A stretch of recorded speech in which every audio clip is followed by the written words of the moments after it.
last Mother's Day, my mother sent me a bill for $347,000. The subject line read, "The cost of raising a disappointment." She CC'd all 48 relatives in our family, every aunt, uncle, cousin, and in-law from California to Maine. She thought I would cry. She thought I would apologize. She thought I would shrink into myself like I always did. But this time, I replied with a single photo. By the next morning, 47 of them had blocked her. The 48th, my grandmother, didn't block her. She did something far worse. Before I tell you what that photo was and what my grandmother did, please let me know where you're watching from and what time it is there. Now let me start from the beginning. I work as a financial analyst at a mid-sized accounting firm in Boston. Numbers make sense to me. They don't lie. They don't play favorites. They don't tell you one thing and mean another. People, on the other hand, especially my family, are a different story. My apartment is small, 600 square feet in Somerville. Nothing fancy. But it's mine. I've paid the rent myself since I was 22. No help from anyone. My sister Vicky, 3 years older, just bought a 4-bedroom colonial in Wellesley. Our parents gifted her the down payment, $80,000, wrapped in a bow of, "We're so proud of you." I found out about it through her Instagram post. When I graduated college, I got a text from Mom. "Congratulations." 3 weeks late. No exclamation point. When Vicky made junior partner at her law firm, they threw her a party. Catered. Champagne. The whole family flew in. I don't say this to complain. I stopped expecting anything different a long time ago. You learn to measure your worth in things you can control: your work, your savings account, the peace of your own space.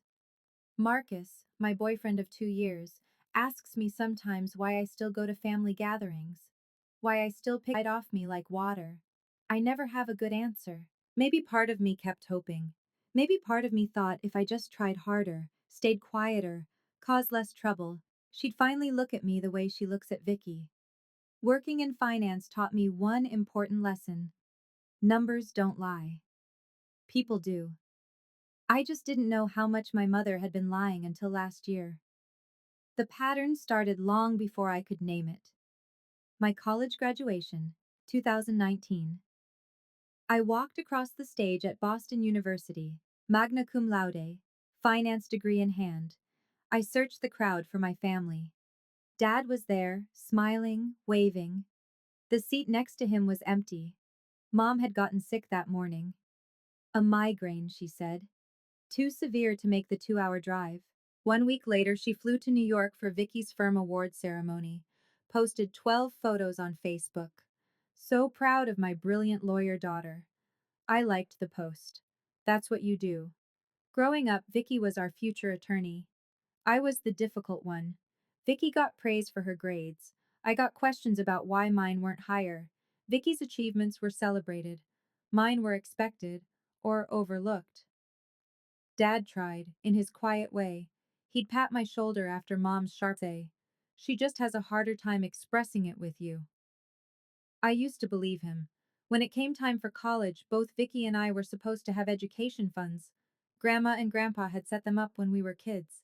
Same amount for each of us. Vicky graduated debt-free. I graduated with $67,000 in student loans. Mom told me my fund ran out faster because of unexpected expenses during high school. Tutoring, she said. Summer programs, things I needed. I didn't question it then. Why would I? She was my mother. But numbers have a way of telling the truth, even when people don't. And 3 years ago, I started looking at the numbers. 2 weeks before Mother's Day, Mom announced her plan: a family reunion. Not just our immediate family, everyone, all the aunts and uncles, all the cousins, their spouses and kids. 48 people total, gathering at Grandma Eleanor's farmhouse in Connecticut. "It's been too long since we've all been together," Mom said in the family group chat. "Let's make this Mother's Day special." I stared at my phone for a long time. Marcus was making dinner when I told him. He paused, spatula in hand. "You don't have to go," he said. "She's my mother." "That doesn't mean—" "I know." I took the phone from his hand, set it aside. I know. The next day, Vicky called, sweet as sugar.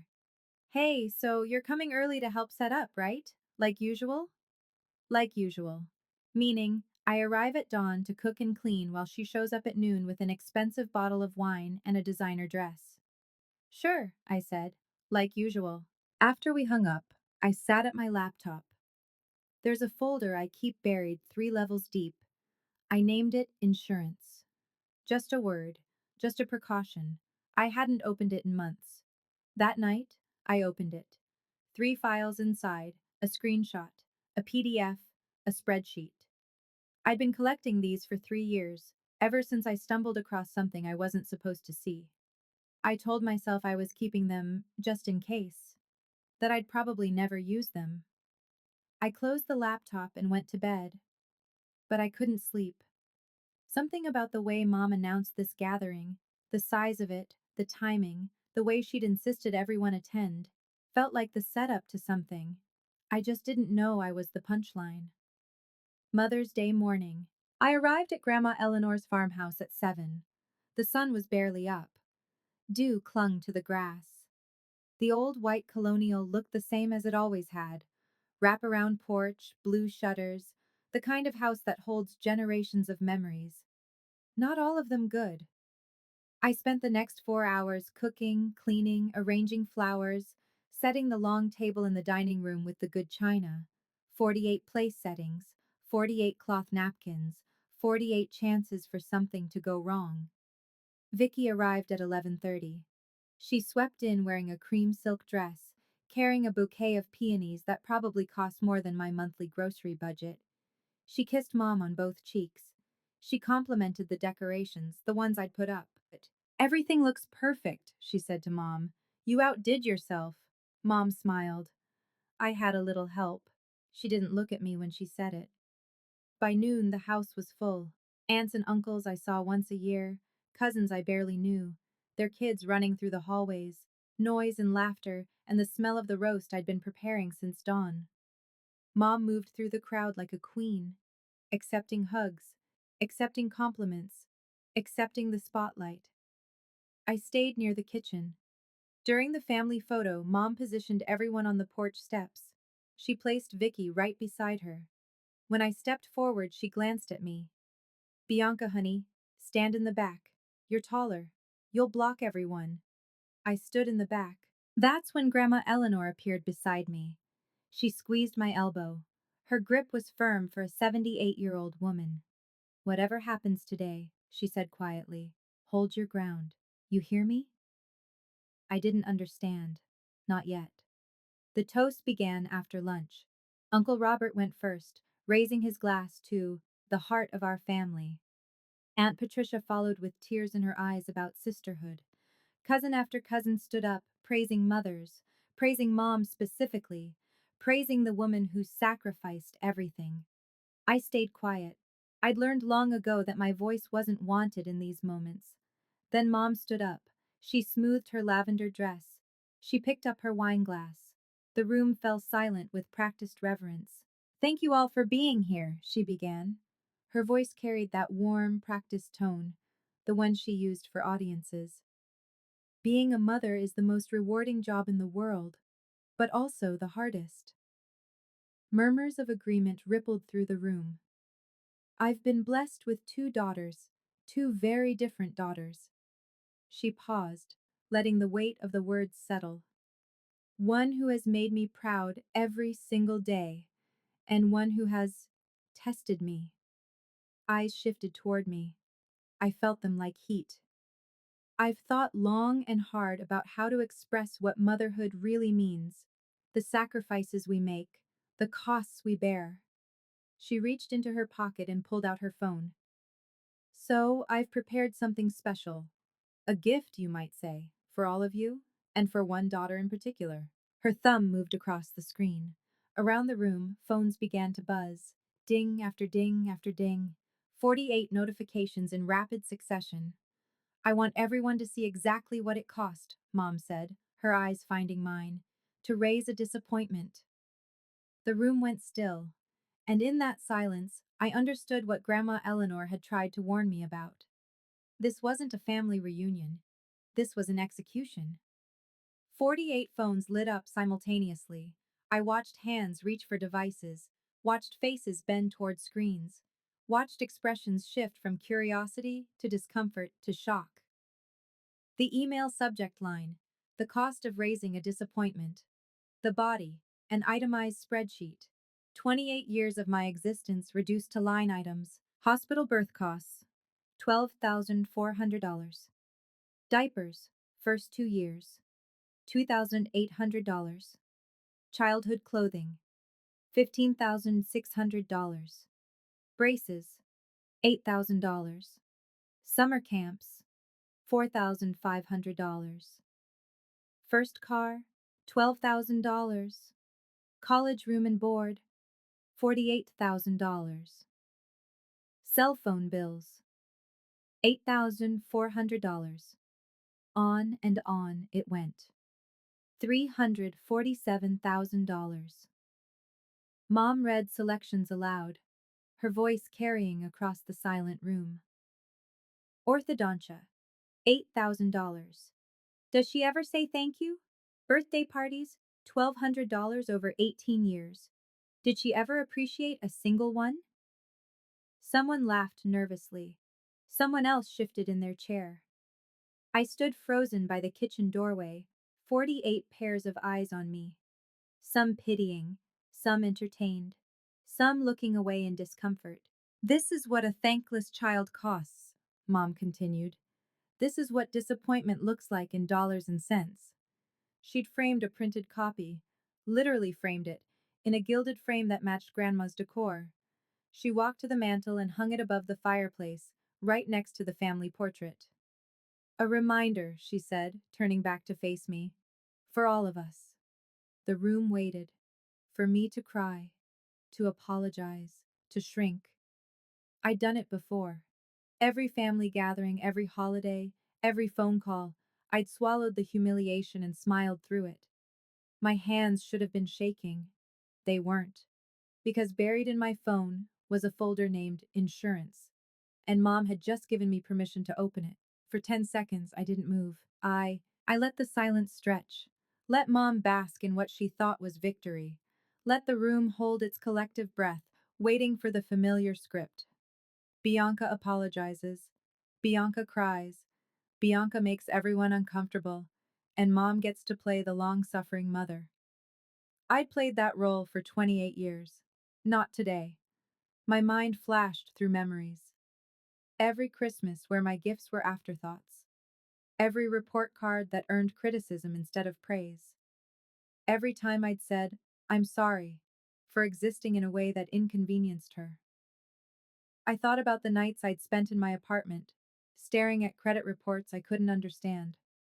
The calls with IRS agents about tax returns I'd never filed. The apartment applications rejected because of a credit score I'd never earned. I thought about the folder on my phone. 3 files. 3 years of quiet documentation. 3 chances to prove that the disappointment narrative wasn't just unfair, it was a cover story. I looked around the room. Vicky was whispering something to her husband, a smirk on her face. Dad was staring at his plate. Grandma Eleanor sat perfectly still, her eyes on me. She gave me the smallest nod. My hand went to my phone. I opened it, navigated past the home screen, past the apps, past the folders. There it was.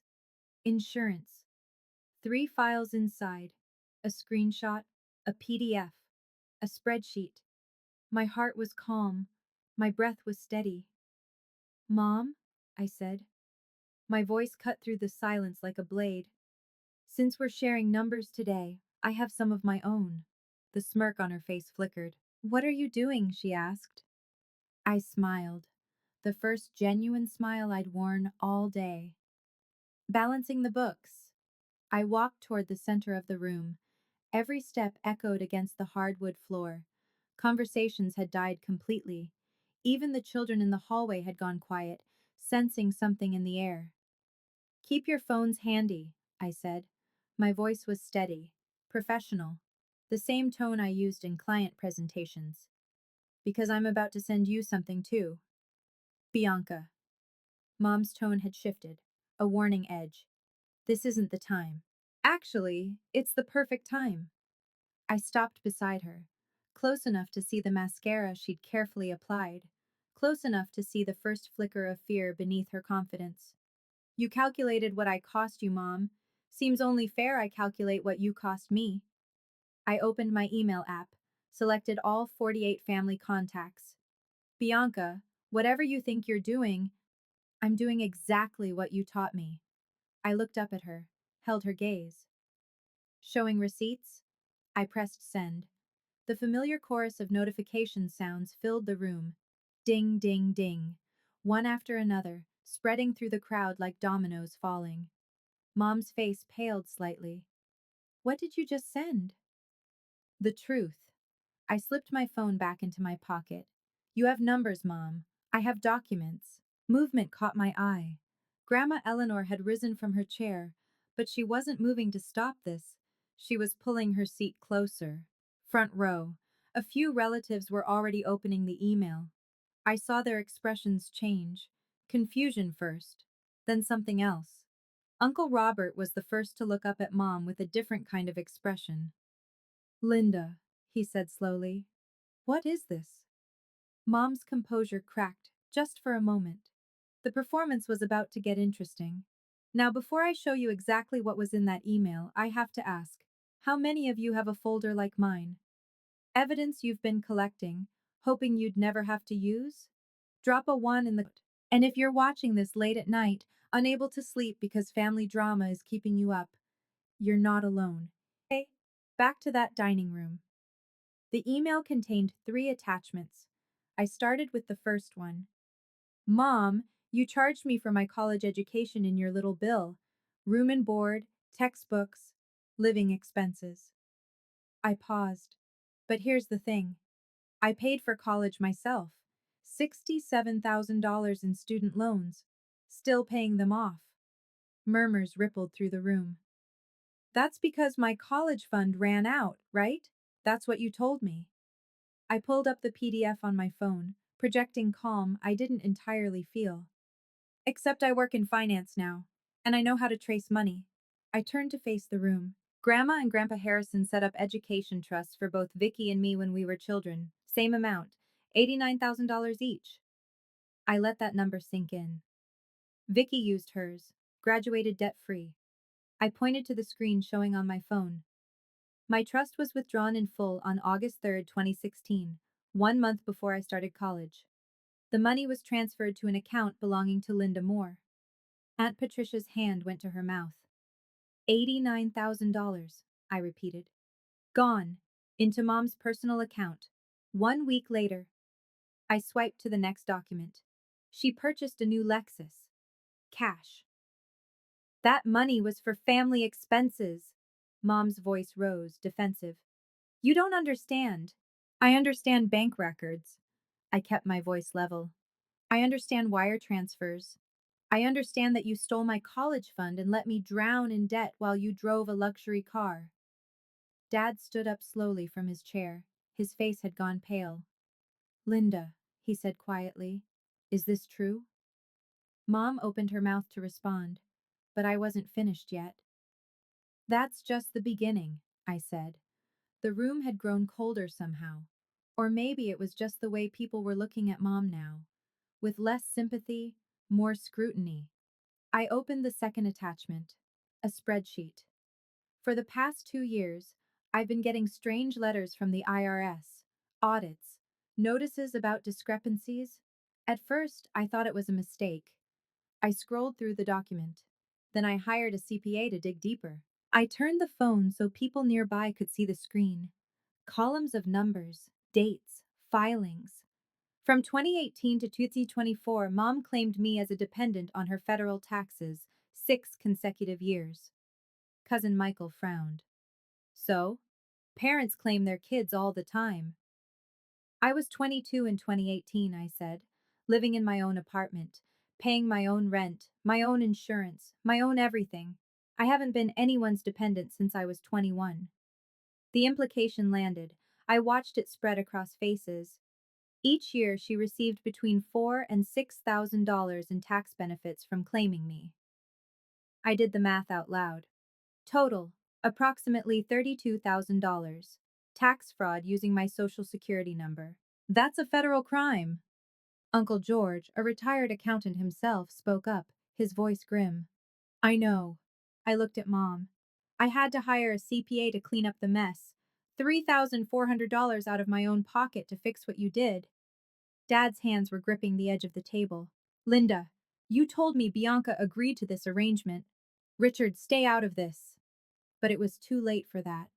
The room was shifting, the narrative was changing, and I still had one more file to show them. I let the silence build. Mom was looking at me differently now. The confidence was gone. In its place was something I'd rarely seen on her face: uncertainty. There's one more thing, I said quietly. I didn't open the third file yet. Instead, I asked her a question. Mom, do you remember when I applied for my first apartment after college? The one in Cambridge? She didn't answer. I got rejected. The landlord told me my credit score was 520. I was 22 years old with a score that said I was a financial disaster. I paused. I'd never missed a payment in my life. I'd never had a credit card. Understanding dawned in a few faces around the room. So I pulled my credit report. And do you know what I found? I opened the third attachment. Bank statements, credit card applications, all bearing my name. 3 credit cards, opened in 2016, 2017, and 2018, all using my name and social security number, all maxed out. I let the number land like a hammer. $47,000 in debt, on my record, for purchases I never made. Aunt Martha gasped. This is identity theft, Uncle George said flatly. Linda, this is a federal crime. It took me 4 years to clear my name, I continued. 2 lawyers, hundreds of hours on the phone, but I kept everything, every document, every statement, every piece of evidence. Movement at the edge of the room. Vicky was standing up, reaching for her purse. Sit down, Vicky. She froze. You're not going anywhere. I met her eyes. Because one of those credit cards? The statements were shipped to your address. The color drained from my sister's face. I didn't know, Vicky started. Don't. My voice was calm, cold. I have the shipping receipts, your address, your signature on delivery confirmations. The room turned to look at my sister, the golden child, the one who could do no wrong. You received packages in my name for 3 years: designer bags, electronics, jewelry. I pulled up one particular receipt, including an engagement ring, $8,400, charged to a card with my name on it. Vicky's husband, Derek, stared at her hand, at the diamond glittering under the dining room lights. You wore my stolen identity to your wedding, I said. Did you know? Or did you just not want to know? Vicky's voice cracked. Mom said it was an emergency. She said you wouldn't find out. I didn't think. An emergency that lasted 4 years? Buying Gucci bags was an emergency? Aunt Patricia rose from her seat, her face ashen. Victoria, how could you? I didn't know it was illegal. Vicky's composure shattered. Tears streamed down her face. Real ones, maybe. Or maybe just the performance she'd learned from Mom. She told me Bianca would never check. She told you to help her steal from me. I finished the sentence. And you did. The murmurs had grown to open conversation now. Relatives talking to each other, voices rising, some in shock, some in anger, some already standing, reaching for coats and car keys. But there was one more thing: the screenshot. I hadn't opened it yet. The one I'd been holding for 3 years, the one that explained everything. I looked at my mother. She was pale now, trembling. There's one more file, I said. But this one is the big one. Mom saw the shift in the room. She felt it slipping away from her. So she did what she'd always done. She changed tactics.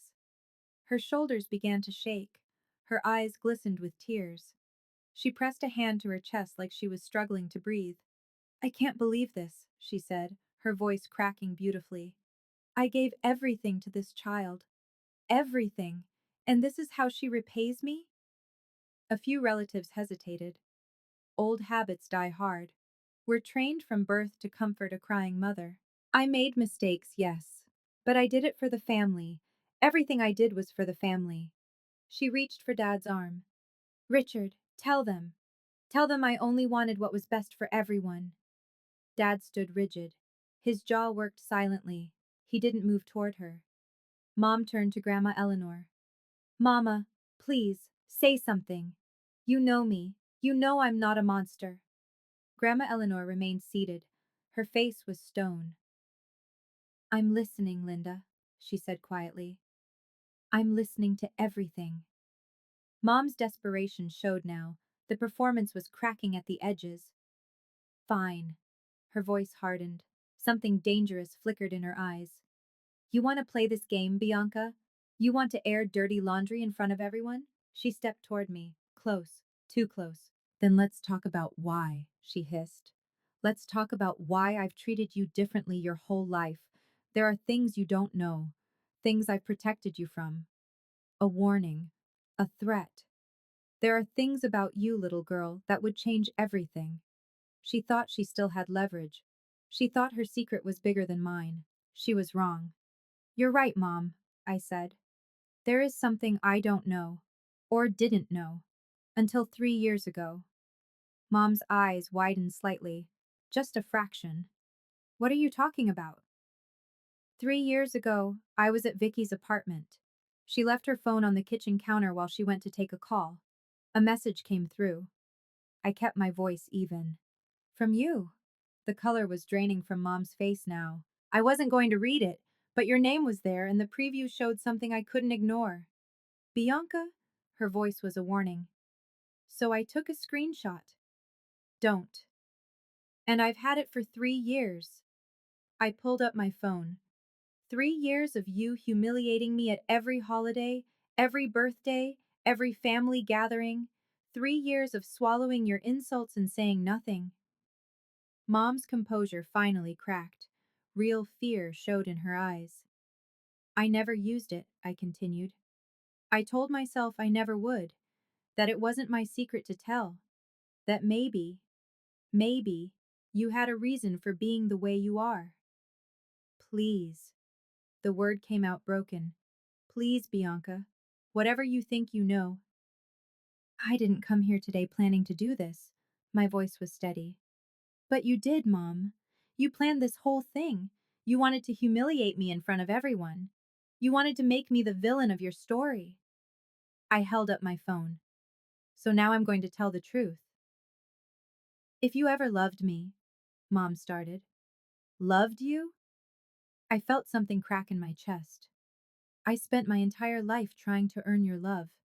Turns out I never had a chance. I opened the email app, selected all 48 contacts, attached the screenshot. My thumb hovered over send. This is why, I said quietly. This is why you've hated me since the day I was born. I pressed send. The notifications erupted. 48 phones, 48 dings, one after another, a cascade of digital alerts that filled the silent room like gunfire. Mom lunged toward me.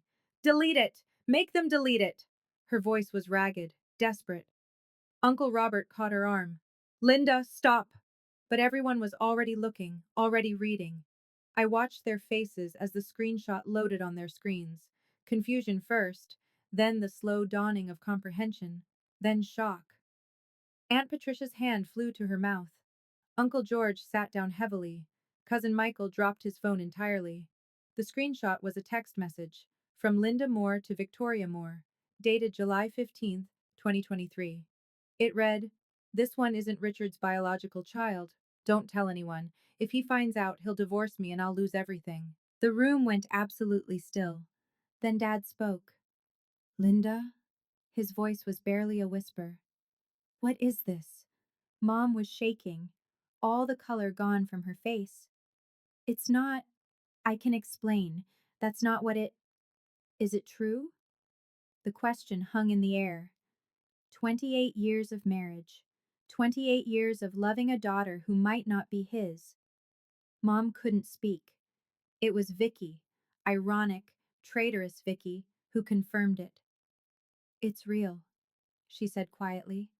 Her voice was hollow. She sent it to me 3 years ago, made me promise never to say anything. Dad made a sound, a wounded animal sound. He turned and walked toward the door. Richard. Mom reached for him. He didn't look back. The front door opened, closed. I heard his car engine start, heard it pull away. And standing in the wreckage of her own making, my mother finally looked at me. Not with anger, with something worse. Fear. The silence that followed was unlike anything I'd ever experienced. 47 people processed the same information simultaneously. 28 years of family history, rewritten in a single text message. I wasn't Richard Moore's biological daughter. The man who'd taught me to ride a bike, who'd helped me with math homework, who'd walked me to school on my first day. He wasn't my biological father, and my mother had known all along. Suddenly, everything made sense. The differential treatment, the constant criticism, the way she looked at me, like I was a reminder of something she wanted to forget. I wasn't a disappointment, I was evidence. You spent 28 years punishing me, I said quietly. Not because I wasn't good enough, because every time you looked at me, you saw your own mistake. Mom's mouth opened, closed, opened again.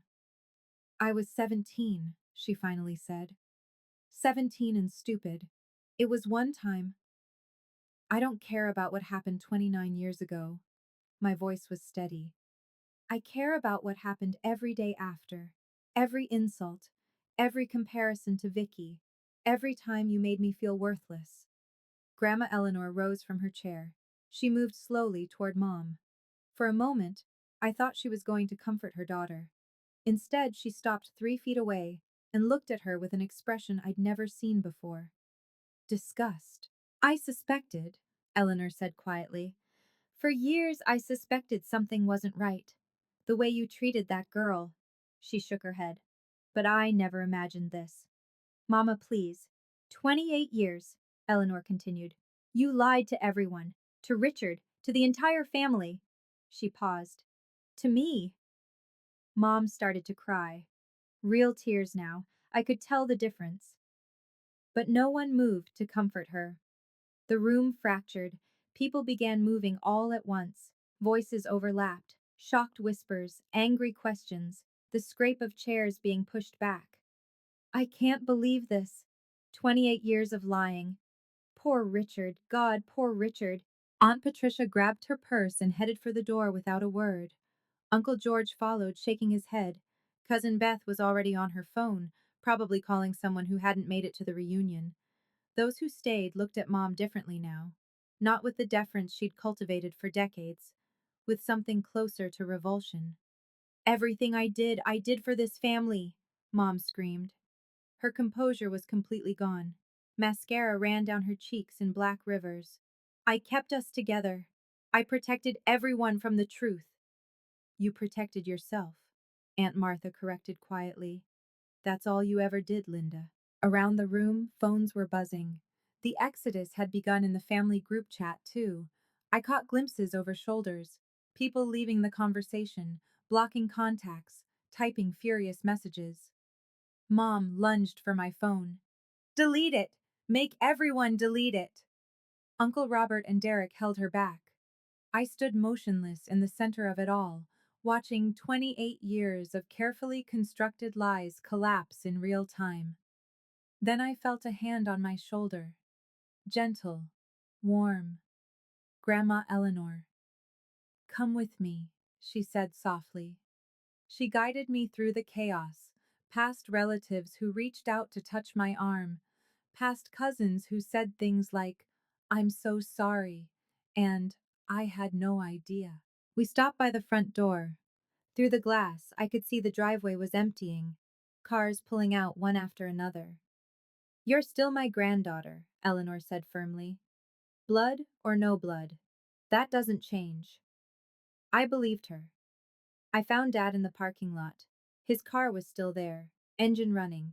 He hadn't made it past the end of the driveway. Through the windshield, I could see him sitting motionless, both hands on the steering wheel, staring at nothing. I knocked on the passenger window. He didn't respond at first. Then slowly, like waking from a dream, he reached over and unlocked the door. I slid into the seat beside him. We sat in silence. The late afternoon sun cast long shadows across the hood.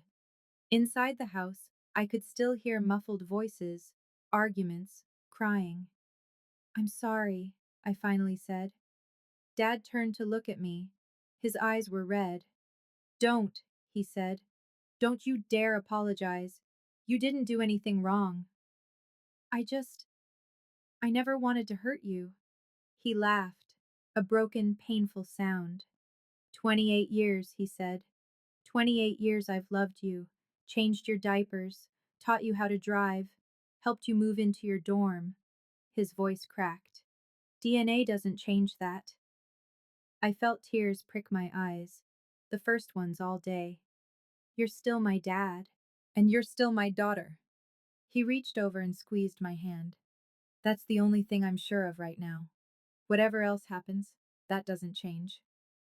We sat there for a long moment, father and daughter, bound by something stronger than biology. I need to go, he finally said. I can't, I can't be in that house right now. I can't look at her. I know. He pulled me into a hug, awkward over the center console, but fierce. You were braver than me today, he said into my hair. You were braver than I've ever been. Then he let go, put the car in gear, and drove away. I walked back into the house. The crowd had thinned dramatically. Maybe 15 people remained, most of them looking shell-shocked and unsure whether to stay or go. The framed bill still hung above the fireplace, a monument to Mom's cruelty that now seemed almost pathetic. Mom sat alone on the couch. Her hair had come loose from its careful styling. Her makeup was destroyed. She looked smaller somehow, like the revelation had physically diminished her. For the first time, I didn't see the tyrant who'd ruled my childhood. I saw a 54-year-old woman whose entire life had just collapsed. I should have felt victorious. I didn't. She looked up as I approached. Her eyes were hollow. Are you happy now? Her voice was hoarse. You've destroyed everything. No, Mom.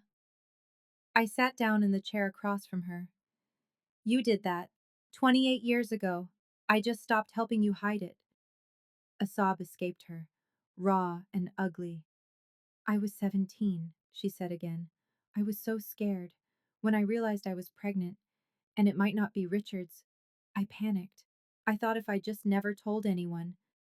You thought if you made everyone hate me first, nobody would believe me when the truth came out. She didn't deny it. Every time you looked at me, you saw your mistake, I continued.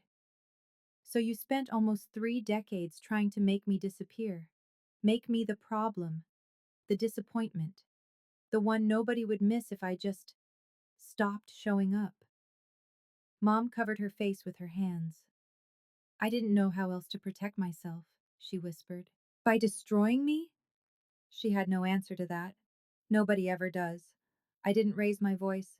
I didn't need to. I want you to understand something, I said quietly.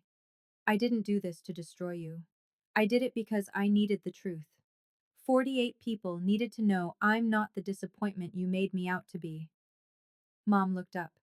Mascara streaked, broken. Dad needed to know why you treated me the way you did. And you, I paused. You needed to know that I've had this evidence for 3 years. Her eyes widened slightly. 3 years, I repeated. 3 years of you humiliating me at every holiday, every birthday, every phone call, and I never said a word. I leaned forward. I only used it today because you forced my hand, in front of everyone, with your little bill. The irony wasn't lost on her. I could see it register. From now on, I continued, I don't need you to acknowledge me. I don't need you to love me. I stopped expecting that a long time ago. I stood up. I only need one thing from you. Leave me alone. That's my boundary. Respect it. You can't just. I can. My voice was steel wrapped in silk. And if you cross it, if you show up at my door, or contact my employer, or try to poison anyone else against me, the next conversation won't be in front of family. I held her gaze. It will be with the IRS and the police. Identity theft, tax fraud, theft of my education fund. I have everything documented. Mom's face went white. I walked toward the door. Goodbye, Mom. She didn't call after me. For the first time in 28 years, my hands weren't shaking. They were perfectly still. Now, if you've made it this far, I need to know, was I right to expose everything in front of the whole family? Or public or private, and tell me why?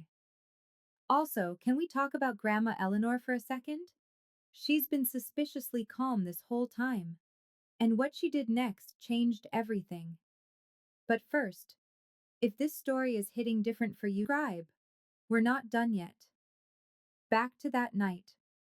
Marcus was waiting when I got home. He didn't ask questions right away.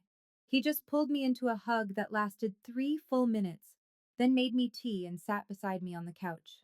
I told him everything. When I finished, I finally let myself look at my phone.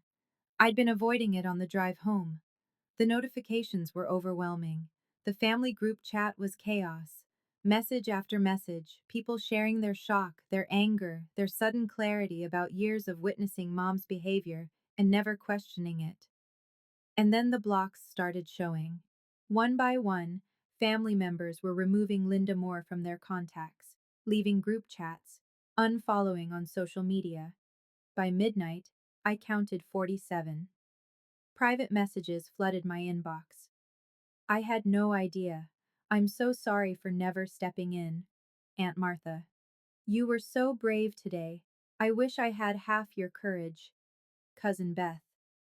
I always thought something was off. I should have trusted my instincts.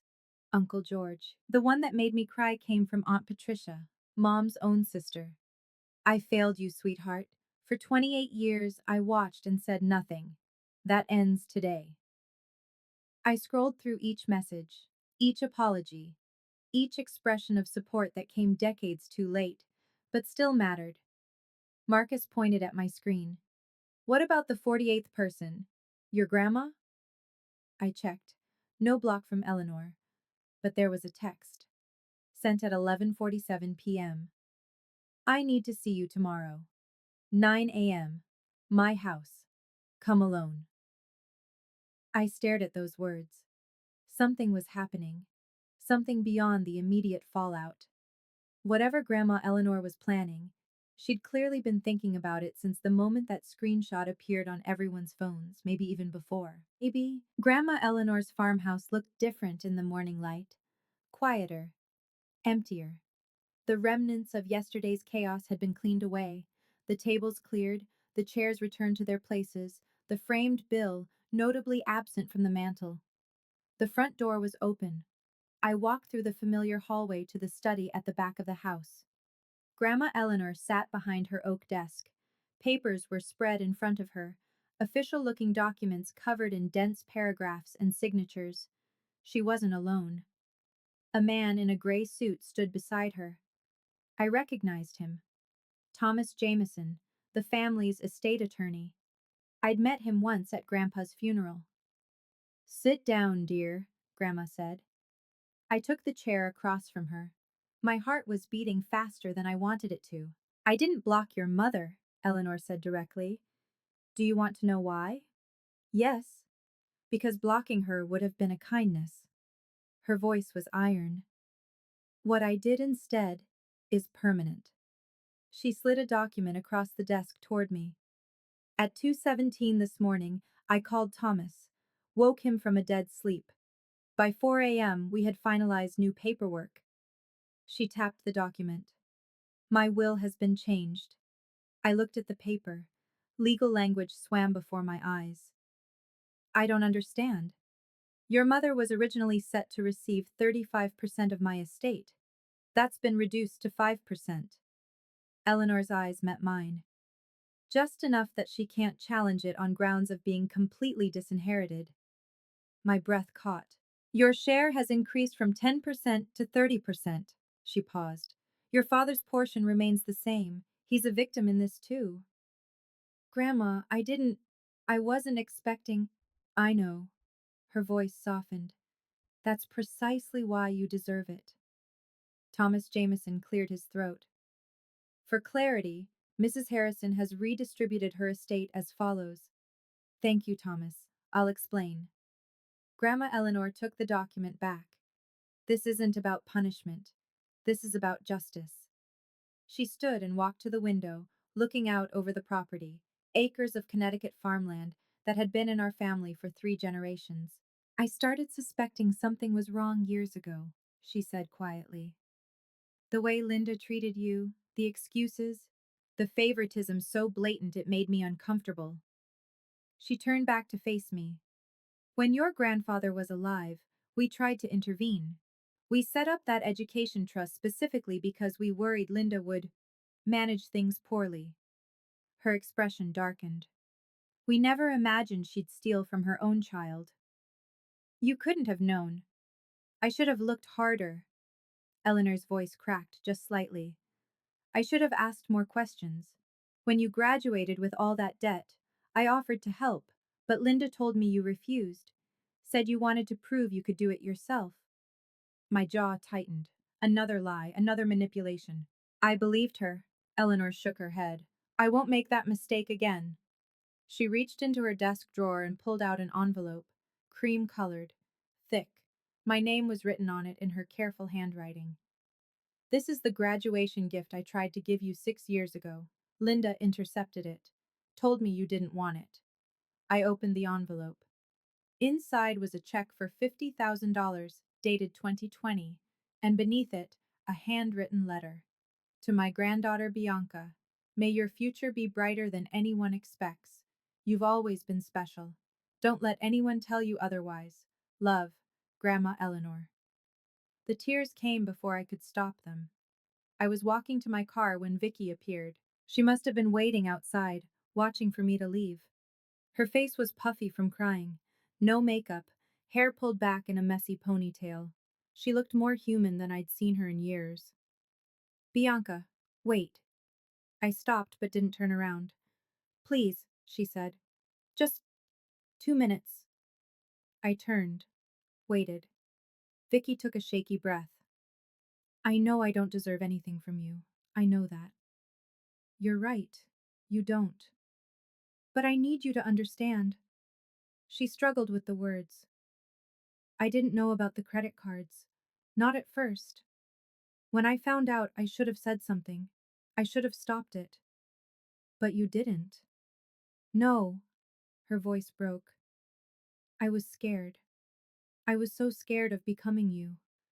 Of having Mom turn on me the way she turned on you. I felt something shift in my chest. Not forgiveness, not yet, but recognition. So you helped her hurt me, I said. To protect yourself. Yes. Vicky wiped her eyes. I'm not asking you to forgive me. I just wanted you to know. I understand now. Why you did what you did. And I'm sorry. For all of it. We stood there, two sisters on opposite sides of a divide that might never fully close. I can't forgive you right now, I said finally. Maybe not ever. But I understand why you did it. Fear makes people do terrible things. I paused. Look at Mom. Vicky nodded. If you ever want to talk, I'm here. I need time. I know. We didn't hug, didn't make promises, just nodded at each other and walked to our separate cars. It wasn't closure, but it was honest. That was more than we'd ever had before. A week later, the full picture emerged. Aunt Patricia called me with updates. She'd become my unofficial liaison to the family chaos I'd left behind. Your mother found out about the will, Patricia said. Thomas Jameson sent her the notification. How did she take it? A pause. She called your grandmother screaming, threatened to sue, threatened to contest, said Eleanor was senile and being manipulated. And what did Grandma say? One sentence. Then she hung up. What was the sentence? Patricia's voice held something like admiration. You made your choices for 28 years. I've made mine. I let that sink in. What about Dad? I asked. Moved out. He's staying with his brother in Hartford. The divorce papers have already been filed. 30 years of marriage, undone in a week. And Mom? Alone. Patricia sighed. She calls everyone, asking for support, asking people to reach out to Eleanor on her behalf. Nobody answers. I should have felt triumph. I didn't. Do you feel guilty? Marcus asked me that night after I relayed the conversation. I thought about it, really considered the question. No, I said finally. But I don't feel victorious either. I just feel done. Marcus waited. It's like a wound that's been infected for years, I continued. What happened yesterday was the surgery. It hurts. It's ugly. But now it can actually heal. He pulled me close. Is it over? I thought about the check from Grandma Eleanor deposited in my account, the messages of support from relatives I barely knew, the silence from the woman who gave birth to me. The explosion is over, I said. Now comes the part where we see what's left standing. Turns out, more than I expected. 2 months after Mother's Day. Life found a new rhythm. My credit score, cleared of Mom's fraudulent cards, climbed to 748. My student loans dropped to 23,000. I'd made a significant payment with Grandma Eleanor's gift. Not to erase the debt entirely, but to prove to myself I could handle it. Marcus and I moved in together. A new apartment in Cambridge, 1 bedroom bigger than my old place. A kitchen with actual counter space. We picked it out together, no one else's opinion asked or required. Dad came to see it on moving day. He brought a houseplant and a bottle of wine. His eyes were tired, but there was something lighter in them. How are you? I asked while Marcus unpacked boxes in the other room. Getting there. He set the plant on the windowsill. The divorce will be finalized next month. I'm staying with your Uncle Bill until I figure out my next move. And, emotionally? He managed a small smile. 28 years of lies is a lot to process. But you know what? I don't regret a single day of being your father, not one. We hugged for a long time. Sunday dinners became our new tradition. Just us. Sometimes Marcus joined, sometimes Grandma Eleanor drove down from Connecticut. Simple, quiet, ours. Then 3 weeks after we moved, an envelope arrived. No return address, postmarked from Ohio. Inside was a single sheet of paper, a letter. Dear Miss Moore, I received your DNA profile through 23andMe and discovered we share a biological connection. My name is Michael. I believe I may be your father. I'm not seeking anything from you. I just thought you should know I exist. If you ever want to talk, I'm here. A phone number was printed at the bottom. I stared at the letter for 3 days before showing it to Marcus. What are you thinking? He asked. I don't know. I've spent 28 years with one father. Now there might be two. Michael's letter was careful, respectful. He wasn't demanding a relationship or inserting himself into my life. He was simply making himself known. According to the brief details he'd shared, he and my mother had been co-workers nearly 30 years ago, a brief relationship. She broke it off suddenly, and he never knew why. He'd moved to Ohio, built a life, had other children. When a relative mentioned the family scandal that had spread through social media whispers and gossip, he'd taken a DNA test. The match was conclusive. He's not asking to be your father, Marcus said carefully. Richard is your dad. This guy knows that. I know. But, but what if I want to know him someday? Not now, but eventually. Marcus took my hand. You spent 28 years having other people define your identity. Your mother decided who you were supposed to be. Your family believed her. He squeezed gently. This is your choice. Nobody else's. I thought about that for a long time. Then I opened my laptop and composed a short email. Dear Michael, I received your letter. Thank you for reaching out with such respect. I'm not ready to meet or talk yet. I need time to process everything. But I wanted you to know that I appreciate you not pushing. I'll reach out when and if I'm ready. For now, thank you for letting me know you exist. I hit send. Then I closed the laptop and made dinner. Some answers can wait. I'd already found the ones that mattered most. She showed up on a Tuesday. I was leaving my office building when I saw her standing by the entrance, thinner than I remembered, older, the designer clothes replaced by something simpler. Bianca. I stopped walking. I've been trying to reach you, she said. You blocked my number. My emails bounced back. That's intentional. I know, She took a step forward. I've been thinking, a lot, about everything. And I wanted to say, stop. She froze. You don't get to do this, I said calmly. You don't get to show up at my workplace and pretend we're having a reconciliation moment. That's not how boundaries work. I'm your mother. You're the woman who stole from me, lied about me, and psychologically abused me for 28 years because you couldn't face your own guilt. I kept my voice even. We're not having coffee and talking things through. We're not family therapy. We're nothing. You can't just cut me out forever. I'm not cutting you out forever. I'm cutting you out until you learn that my no means no. I held her gaze. That might be forever. That's your choice now, not mine. Her face crumpled. For a moment, I saw the 17-year-old girl who'd made a mistake and spent decades trying to bury it. But sympathy and boundaries aren't mutually exclusive. Goodbye, Mom. I walked past her to my car. She didn't follow. As I pulled out of the parking lot, I caught a glimpse of her in the rearview mirror, still standing there, watching me go. My hands were steady on the steering wheel. For the first time in my life, they weren't shaking. That's what freedom feels like. If you're listening to this story and seeing yourself in it, I want to tell you something. You are not what they call you. You're not the disappointment. You're not the difficult one. You're not the problem child, or the black sheep, or whatever label the people who should love you chose to stick on you instead of examining their own failures. Sometimes the people closest to us are the ones who hurt us the most. And setting boundaries with them, refusing to absorb their cruelty, isn't selfish, it's survival. My mother sent me a bill for $347,000. She calculated the cost of my diapers and my braces and my birthday parties. But she never calculated the cost of what she did to me. The years of wondering why I wasn't good enough, the nights crying alone, the opportunities stolen, the confidence crushed. There's no price tag for that. And there's nothing she can pay to get me back. I don't know what the future holds.